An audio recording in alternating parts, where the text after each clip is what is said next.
Mon projet au sein de FTL s'intitule « Les limites de la France, les limites d'un territoire ». Je me suis concentré sur les pourtours de la France continentale. J'essaie avec ce travail de parler de la difficulté qu'on a parfois à discerner les limites d'un pays. Depuis l'arrivée d'Internet, les frontières n'existent pas. Depuis l'entrée de la France dans l'espace Schengen, la notion de frontière a pas mal été modifiée. Et donc j'ai commencé à réfléchir à un travail sur la France en 2011. Je ne savais pas exactement ce dont je voulais parler, mais c'était un moment où je sentais personnellement que j'avais un besoin de revisiter mon pays, en quelque sorte. De le rencontrer à nouveau, de me recentrer dessus. Et c'est grâce à un événement complètement extérieur que je suis arrivé sur ce thème des frontières. Tout début 2011, il y a en Tunisie les premières révolutions arabes. Et peu de temps après, des migrants tunisiens donc fuient le pays et ils débarquent sur les côtes italiennes, à Lampedusa, et essayent de se réfugier au sein de l'Union européenne. Et les dirigeants français et italiens ferment momentanément les frontières et bloquent l'avancée de ces réfugiés. Parce que les Italiens ne sont pas très contents de se retrouver avec 20 000 Tunisiens sur les bras. Donc ça passera assez inaperçu aux infos, mais ça a eu l'effet de faire réapparaître ces lignes frontalières. Tout à coup, c'est comme si le dessin de la France réapparaissait de façon très claire devant moi.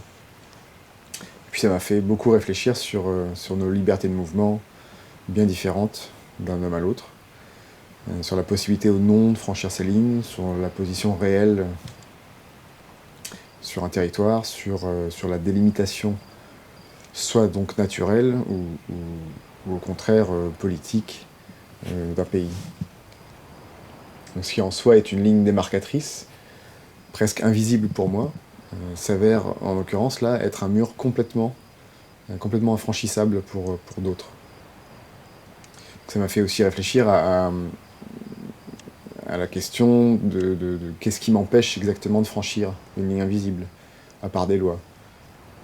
Si toutes ces frontières n'existaient pas, si toutes ces différences de nationalité étaient régies que par des critères culturels ou géographiques, plutôt que justement économiques ou politiques. Comme avant que l'homme trace toutes ces lignes, justement. Donc voilà, j'ai voulu jouer avec ces lignes et profiter de ma liberté de mouvement. J'ai eu envie d'aller voir concrètement ces limites, ce bout d'un territoire. Et je me suis dit que ça me permettrait peut-être aussi de me redéfinir, moi, de me resituer par rapport à cette France qui m'était finalement devenue un peu étrangère au fil du temps. Donc j'ai commencé par choisir des points particuliers sur la frontière. Je ne voulais pas choisir en fonction de critères historiques, politiques ou sociaux. Je voulais une approche très brute, un peu comme une vision un peu romantique d'un Robinson qui découvre son île déserte. Et donc je m'en suis tenu à des particularités géographiques neutres de la France continentale, donc sans les îles alentours ni les dom-toms, à savoir les points extrêmes, c'est-à-dire les points situés les plus au nord, au sud, à l'est et à l'ouest, et ce que l'on appelle les tripoints internationaux. Donc, les tripoints internationaux, c'est l'endroit où 3 frontières de pays différents se rejoignent. Et je suis allé à pied visiter donc tous ces extrêmes et les photographier.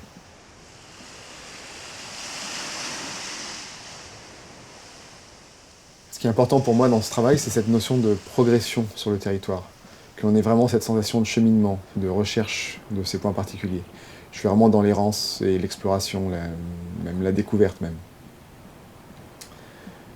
C'était important aussi qu'il y ait une idée d'espace, un espace non limité, un espace de liberté. Et surtout, je voulais donc montrer avant tout cette difficulté qu'on peut avoir parfois à discerner ces lignes, à discerner les limites d'un pays, donc les limites de la France en l'occurrence.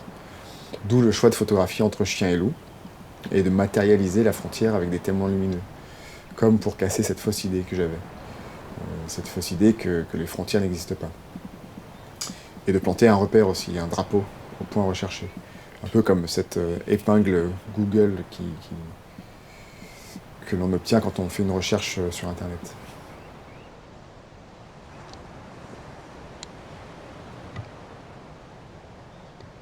Je ne suis pas particulièrement un photographe des paysages, et au-delà de la photographie, ce projet est devenu une sorte d'aventure personnelle au fur et à mesure qu'il avançait.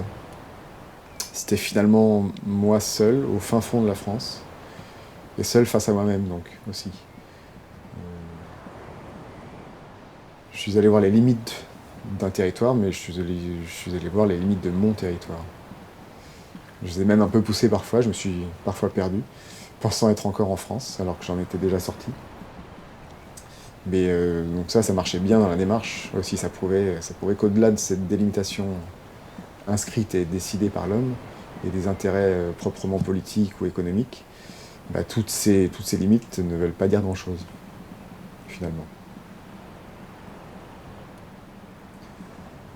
Donc maintenant, j'aimerais continuer, finir le projet, en allant voir les dernières limites, les autres, les prochaines. J'aimerais élargir la zone en allant voir les points extrêmes de la France hexagonale, c'est-à-dire je rajouterais la Corse et l'île d'Ouessant. Et si je peux aussi pousser après jusqu'au Dom-Tom, et même pourquoi pas aux terres australes, ça ce serait l'extrême extrême, pour aller vraiment au bout de la démarche, et du territoire donc, que l'homme a délimité. Bon, on verra.